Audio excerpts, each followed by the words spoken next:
Good morning, everyone. Welcome to a Wednesday morning here in Australia and a Tuesday afternoon if you are on the other side of the world. Just like my beautiful guest today, welcome to another episode of Women Unleashed here on Grace Harris, author and transformational coach. This morning, we're going to be talking about how you can rekindle or find or rejuvenate the true wisdom and the true vitality and health that's inside of you as a woman. We're going to be a little bit deep here as well. And this is so much fun for me. I am so grateful for you tuning in with us. Now, as you already know, Women Unleashed is all about creating intergenerational transformation, where I gather a collective of women who had gone through some extraordinary experiences that have got them to ignite that inner power and heal life. And so you can hear my birds in my background. It's early morning here. And yeah, so these women have gone through, just like myself, and just like potentially yourself, some experiences that allowed you to ignite that inner power within you. And our goal here is to share inspiration, hope, faith, and really that deep wisdom that you too can not only keep healing your own life, but inspire others to change lives of people now and lives of of humanity in the future.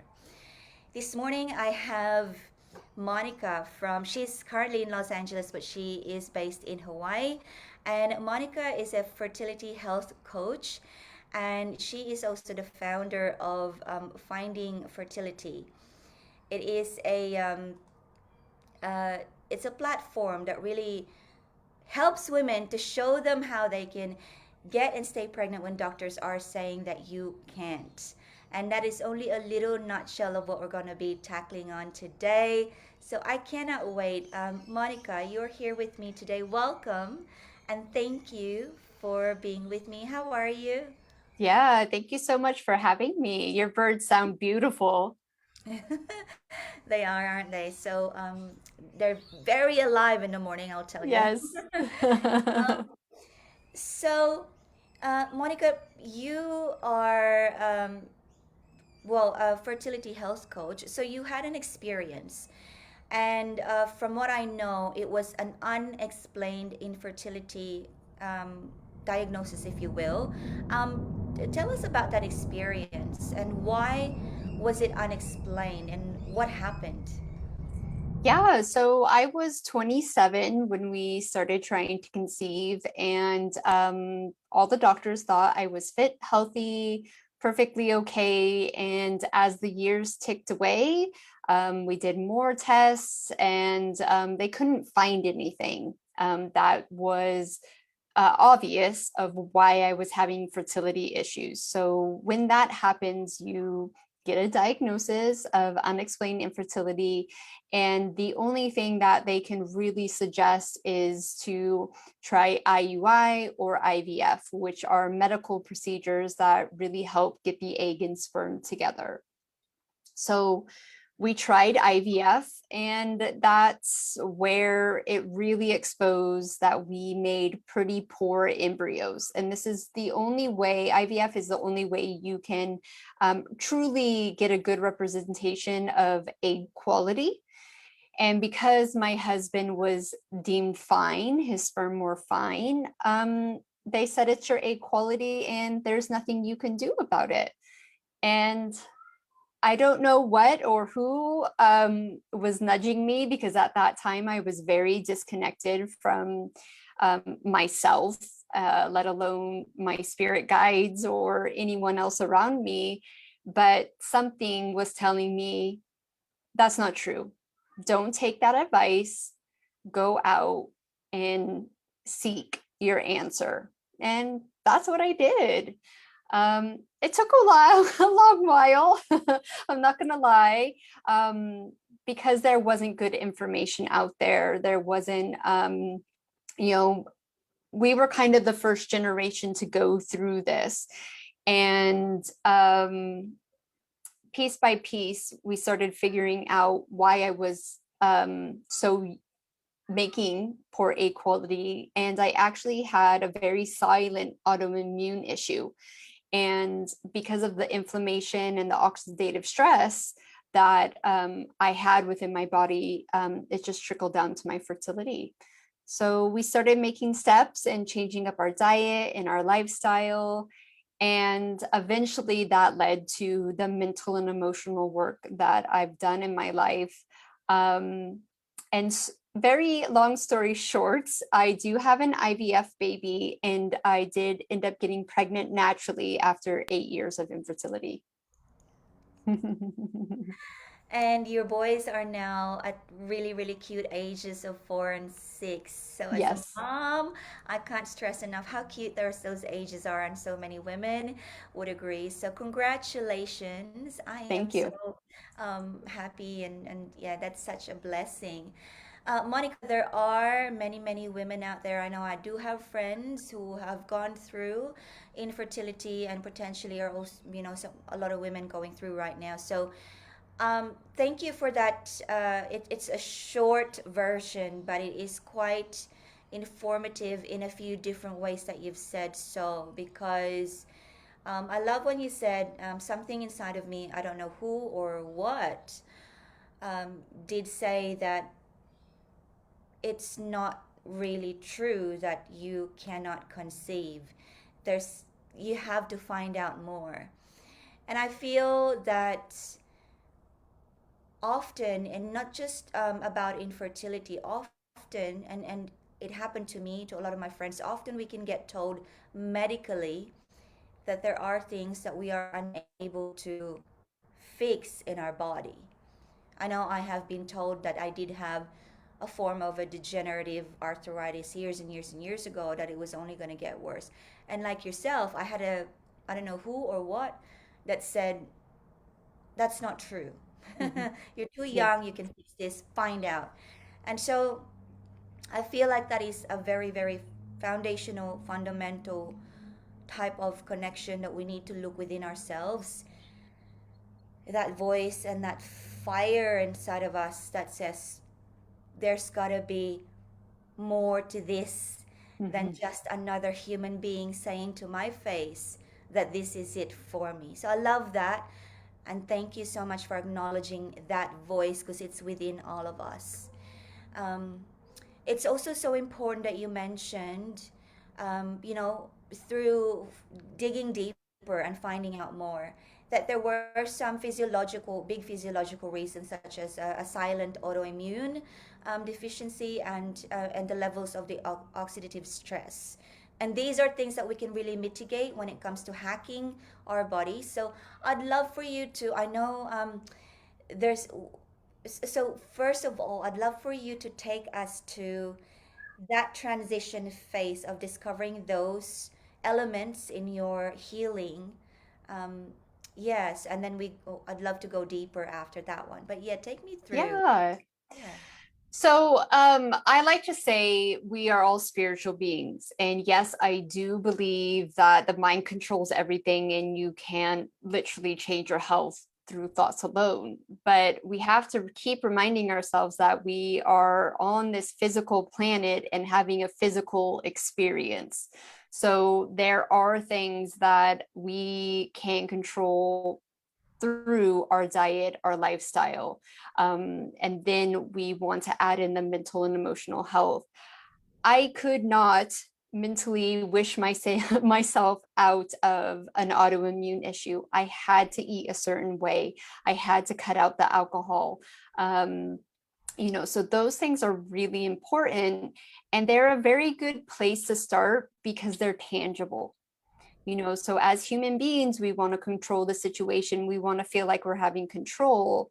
So by figuring out what your physical triggers are, you'll start to soonly see your common and normal health issues slowly fade away. And then if you are having a bigger underlying issue like fertility issues or big autoimmune issues, those will take a little bit longer to go away because your body needs time to heal. But everyone needs to figure out what the perfect diet is for them. We're all different. We all have different food intolerances, and what kind of environment we're living in are we getting too much toxic exposure through the air, through our home products, our office, mold, all those different things. So there are certain physical steps that everyone needs to take. But where the mental and emotional part comes in, you have to really start rephrasing your experience. I know for me, it was really hard. I played the victim very well. Why me? Why do I have to go through this? There's nothing wrong with me. Everyone around me is living the same exact lifestyle that I was living. I wasn't doing anything out of the ordinary. And when I started to, actually, it was one moment I was sat at a breakfast table and I was waking up a little bit early to give myself time to make a good, healthy breakfast with some vegetables and sit down and eat it and not just shove toast down my throat on the way to work. And I was mad, like really mad.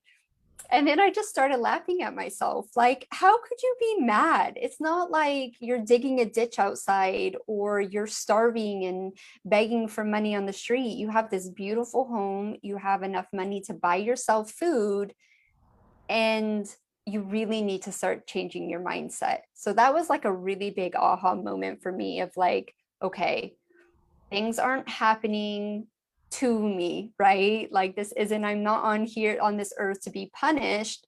But because of the way our societies are set up now, a lot of us are going to have to fight our way through these physical illnesses because over the last, let's say, 50 to 100 years, we've just been bombarded with new chemicals in our water, in our food, in our air, in our soil. So we do have to start looking at life a little bit differently.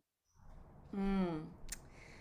I love that. It's like you said, in the last 50 to 100 years, it has almost been like a fashion of how can we make life faster and more efficient and more like the production line, which really started with converting horses to cars Mm-hmm. Yeah. before time. I mean, he's a good guy, really cool, but that's how it's been, and now it's almost like we've got to find a way to go back and reverse to what our bodies really need. And I love how you talked about the congruence between mental and emotional to the physiological state or health. Yeah. Because if I may share a quick story, for me, when I really started to hack into why I this is only like 6 months ago or so. My energy levels would have been on a scale of 1 to 10, 10 being the highest energy. I would have like around 2 or 3. I'd retire on from my day at 10 a.m. or 11 a.m. because I really didn't. I was so burnt out, and I just could, and it was so unlike me because I'm a very hyper motivated type of person. And so when I started to look into it, I had a team of nutritionists and health coaches. And what I found when it comes to the mental and emotional state that you were talking about, Monica, is that the relationship that I had with food, and this was so interesting to me. You talked about you were mad. Like, why do I have to do this? Why can't I just get out the door and shove the toast like I always used to and live my fast life? And for me, it was I had to cut back on my sugar. Mm-hmm. I love sugar. And when I talk about sugar, it's not the sugar it's the sugar in my croissants, in my cakes, Mm-hmm. and so I had to cut back on those, and I felt really hard done by. Like, why do I have to sacrifice the things that make me happy? And I was such a victim type of. There was Mm-hmm. that, and I had a mindset coach in my health program, and what I discovered was this, that when I was a child, I had to fight for my food, right? Coming from a obscure background, so I had to hide my meat underneath my rice so no one would pinch it from me, and it was a struggle. And so Mm-hmm. now that I can have anything that I want to eat, it was like I had this mentality where I want to eat what I want to eat, and no one's ever going to stop me because I'll never go back to that scarcity again. So I had this. So Mm-hmm. it was my mind was literally killing my body. Yeah. It Yeah, the was. subconscious mind is insane. And when you open that Pandora's box, because it's woo woo, right? Like it's crazy to think there's a part of your mind that literally controls your physical actions and you're not aware of it. You're like, what? Um, it's life changing because when you are now aware of those things, it's hard, right? It's really hard, but you're aware and you can start making better decisions for yourself. Mm, it is. Yeah. It's like you said, we're not gonna lie here. There is work to be done, Mhm. but it is so freaking liberating. Yeah. Once, Yeah. yeah. So, thank you. Now I wanna go into because that was it's an amazing story that you share about doing the work. And like you say, there is the fundamental foundational physiological things that we have to address. But then you went, just like many of us, we're not really happy with these uh, surface level things. We like to go deep for for some type of women like you and me. So you went deeper, and Monica, you and I've briefly spoken about breaking generational trauma. So take me through this deeper journey of truly healing. Yeah. So it was actually after I became a mother for the second time, and really starting my business of being a health coach. And those two things combined, with already starting the journey, really put a spotlight on the subconscious beliefs I had around myself, around motherhood, around money. And it just made me have to do the work. So I started slowly doing the work on healing myself. First, it's the self love, then it's the self worthiness. And then when you start tapping into the subconscious beliefs, you're like, well, these aren't even mine. Like, where did they come from? Because there's not really situations in my life that I can necessarily pinpoint of like why I became that way. My journey has been kind of a slow little micro stuff. And I've noticed that I got them from my parents, but my parents didn't just develop them, right? They got them from their parents and so on and so forth. And just with doing the work and being open to spirit guides and your higher self and inner child things, um, Pandora's box really opens. And I, over time, started getting this very big feeling that it was my responsibility if I so chose it, um, to break the trauma that was passed down through the generations. And I was up for the challenge. And it was once again very slow work, and it wasn't just one meditation or one emotional freedom tapping session or anything like that. You go very slowly.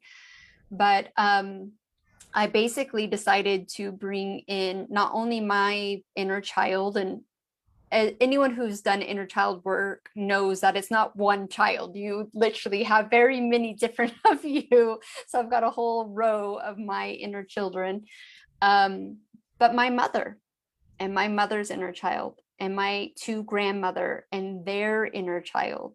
And I really brought those souls back into a safe space and really allowed us all to start releasing the trauma and the betrayals, whichever they were. I don't know. And this is the sad thing, I don't know a lot about my grandmother's past in their history because they were very silent about it. And obviously, there were big issues that they didn't want to talk about. And one of the ways, obviously, the meditation, the visualization, the going to the place where you can be with those higher beings, but really, it on a physical aspect, because remember, we're physical beings on this earth, it was dancing. and releasing this trauma, especially wherever you store it, in your hips and your shoulders and your throat. You know, the every old traditional tribes across the world have used ceremonies and like yipping noises and singing and dancing, and women used to be celebrated who were able to like move their hips and wildly shake their bodies. And we can still see it in nature. You watch an animal have a very traumatic event like getting chased or something, they'll sit there and shake it out after, right? And then they'll just hop along their way like nothing ever happened. Where us as humans, we're not allowed. We've been taught as young children, be still, don't cry, don't yell, don't sing, and especially when it comes to those big emotions of anger and fear, we're told to bottle them up and keep them inside, and we're never taught to release them. So I think not only on a physical sense that we're getting bombarded by all these toxins, but on a spiritual and emotional sense, generations have been taught to hold it in, don't release it. And that can manifest into illness and disease. Um, so yeah, I mean, I've been to some really woo-woo places, and I've kind of talked to it about it with my mom and one of my aunts, and they think I'm crazy. They're like, what are you saying? And I'm like, don't worry, I've got you. You're coming into the inner circle, you're dancing with me. And if you're into this type of stuff, you believe that we're all connected, that our souls can be connected and I believe that religion does the same thing. No matter what religion you look at, you say you meditate, you pray. And when you pray for someone, whether you believe it has to go through a god or not, you are connecting with them. Please God, cure their cancer. Please God, keep them safe. You are connecting with that soul. So why are we not doing that with our ancestors that are still here with us? Whether you believe that they're physical souls out in the universe, or I teach my boys that they live in our hearts, right? The people who are around you will always live in your heart, and they will live in their hearts. So it's it's been really liberating and exciting to do, but also very emotional and very heavy at times, and but very important, because I don't necessarily believe you have to completely break the whole cycle, right? Like I know that I'm still not perfect. I know I do things that maybe I shouldn't. Um, but I do believe that we're walking into a different consciousness, and we're walking into a different world. And the advantage your children will have by you becoming more present, by you becoming more conscious and passing it on to them, is going to be way more important than a college degree or millions of dollars in the bank. I cannot agree more. Quickly on the way more important than a college degree, I was listening to a podcast the other day. I think it was Seth Godin. He was questioning in the old days, school was designed so that we can educate people to be more, to consume more, to act faster and whatnot. But now I don't know why we send people to school. What is, I think it's about self leadership, but we don't even teach that. But Yeah. that's altogether a different conversation. But I just wanted to, that's so true. The intergenerational transformation that we want to create is not so much intellectual. We've had that down pat. It is Mm-hmm. really our spirits on how we're going to cleanse, if you will, for lack of a better word. You talked about when we suppress, just like how we've been uh, conditioned for the last 100 years, it stays in the body and it manifests into disease. And that's such an important point to talk about too, Monica, because I was on a podcast yesterday as a guest with Viviana Puello on the Winner's Journey, and we were talking about, it's actually Earth Week this week, which is really cool. On Friday is Earth Day, and I've been contemplating on this because as three-dimensional human beings, the go-to that we tend to do on Earth Week is that we pick up rubbish or we go earth ourselves or just do physical things. But I feel like, there is so much bigger work to do for the earth, and that is really to cleanse our vibration and Hmm. to lift our frequency. And the way to do that is like, is what you've just encouraged us to do. It's not easy, but and we don't break the whole entire cycle, but we do what we can, which is to connect. Connection is so understated because, like, for example, it's funny for me how we so believe in duality, in this connection, that you are there and I am here, we're separate, we're not one, because it's so obvious to me. For example, if you and I were standing together and looking at the same view, like a sunset or something, and we're not talking to one another, but we both get taken away by the view, and we say something like wow, and we probably don't even know each other. We have the same feeling and reaction just from the one type of nature view, and it's such an obvious thing. We are all connected, we are all one in many different obvious um, incidents, little transitions.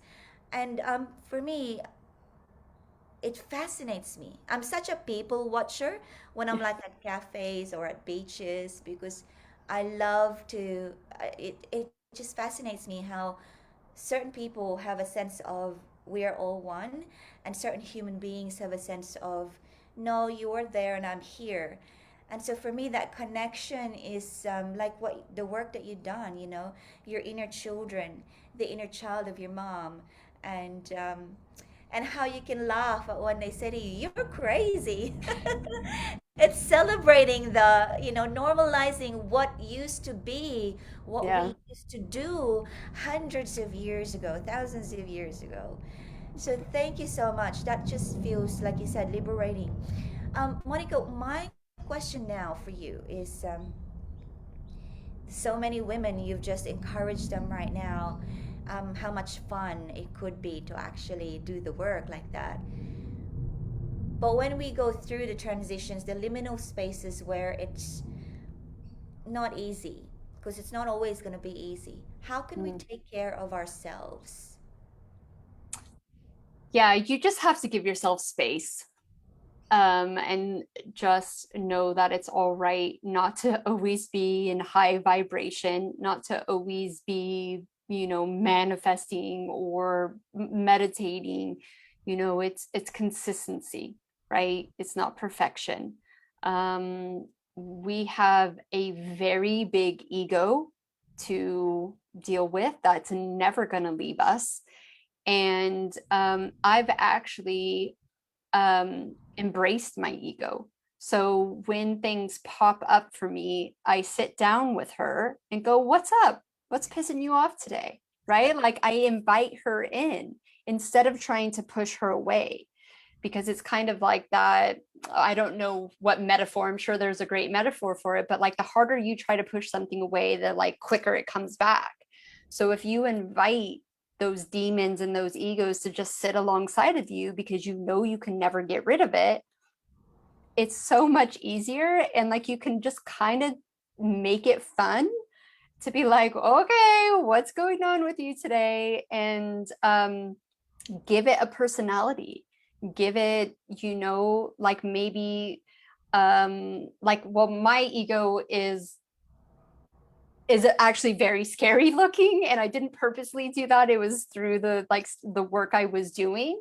But it makes me confront when I have to approach that, to face those fears, right? Like, okay, I've got to go talk to this person now. Here we go. And then once I get over that, then I can bring the humor and the laughter into it. But you just have to be, especially, you know, we all come from a different level, right? We're all on this path, and some of us have to come from the trench of hell, and some of us are just on the surface, but we all have to walk up that ladder, and it has to be a slow, slow journey, and realize it's not linear. right? Sometimes we are going to go back down. With this work, things get uncovered that you don't realize that we're even there. And you're like, oh, brilliant. I just thought I was done with this. And here's this other really scary part I have to deal with. And just know that everyone does that. You know, if you're following people on social media, because that's kind of where my community is, I've only found maybe two people in real life that I can, like yourself, have these like woo woo conversations with. You just got to make sure that those people are giving you the ups and the downs, that they're showing you the down times. Because if it's always up, then you know that they're not necessarily aligned with their journey. And so that's what I've been really conscious of not naysayers, right? Not like always down, but they'll show you when they're down and they'll show you how they got back up. So I think that's really important. You've got to surround yourself with people who understand what you're doing.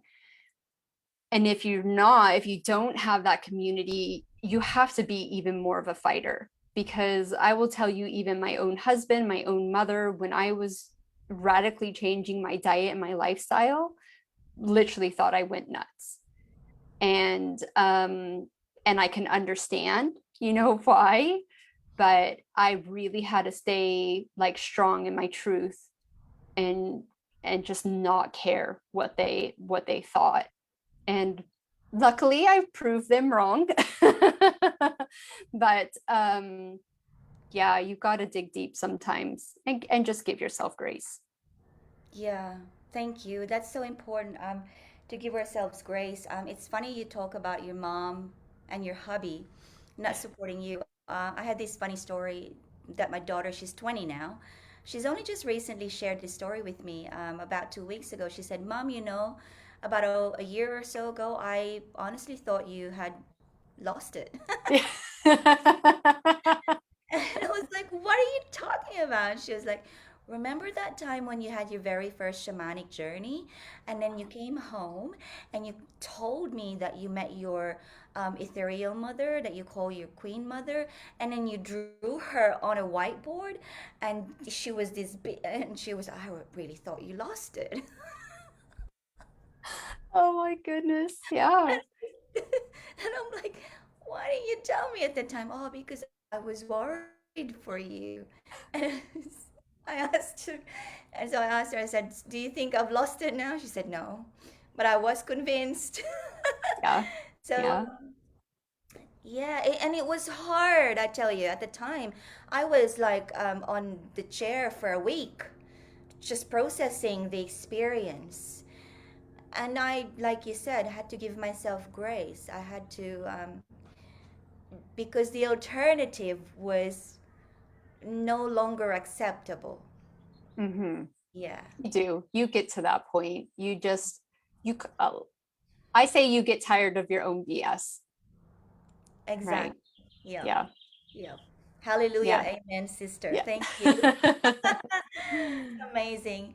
Monica, we could go on for days. I love, love, love this woo-woo topic. But I'm going to ask you, if you were to speak to women right now who are going through either the journey of finding the fertility in them, or just a journey of rekindling the inner self, having the inner child journey, what would be one or two insights or wisdom that you want to share with them so they can re-inspire themselves? Yeah. Um, just surround your reality with what you want. So that's listening to podcasts that you connect with, that's reading books, listening to books. I mean, that's literally what I did. I just really dived in, and I started slowly shutting off the other noise. So I rarely watch any type of TV now. I couldn't even tell you what's popular on Netflix. I don't interact with the news. I keep my social media feeds very curtailed to the kind of emotions I want to feel, um, and just really encompass that light into yourself. I think a game changer for me recently has been listening to anything while I sleep. So whether that's like high frequencies, different meditations on repeat, just affirmations on repeat. I don't know why I didn't tap into this earlier in my journey because I literally used to do it in school. Like if I needed to learn a lot of information, I used to like push the tape recorder, right, and record my voice and listen to it. So I think if you want to like biohack, that is like a really good way. And there's so much free stuff on YouTube that you can connect with.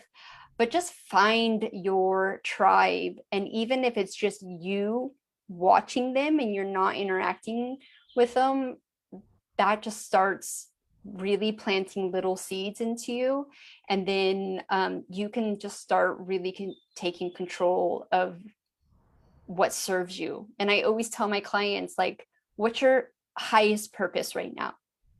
Anything that doesn't serve your highest purpose, that means like helping you along that way to get there, it doesn't matter. And you need to find ways to eliminate it as much as possible. Um, so, yeah, that would be my tip.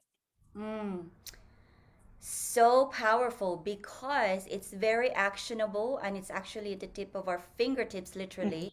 And it's like the modern day way of cleansing our energy field. And it's so go back about 2 minutes, 3 minutes for these tips because I cannot endorse it enough. It's just like Monica says, it's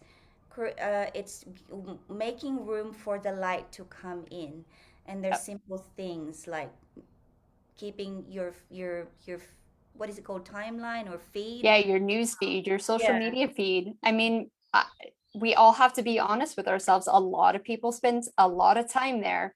And so you got to make it a good place to be because if not, you're subconsciously just getting those messages in your head. Hmm. And I love what you say about find your tribe, and even though you're not really interacting with them directly, you're listening to them and observing them and planting the seed, planting new seeds of recalibrated kind of mindset. Yeah. Thank you so Absolutely. much. So, how can we work with you and find out more about you or just simply connect with you? Yeah, so I'm at Finding Fertility on all of the social media platforms, and my website is findingfertility.co. Yeah, I love hanging out on TikTok because you get to actually answer people's questions really easily. So if you have questions, I can answer you directly, which is super fun.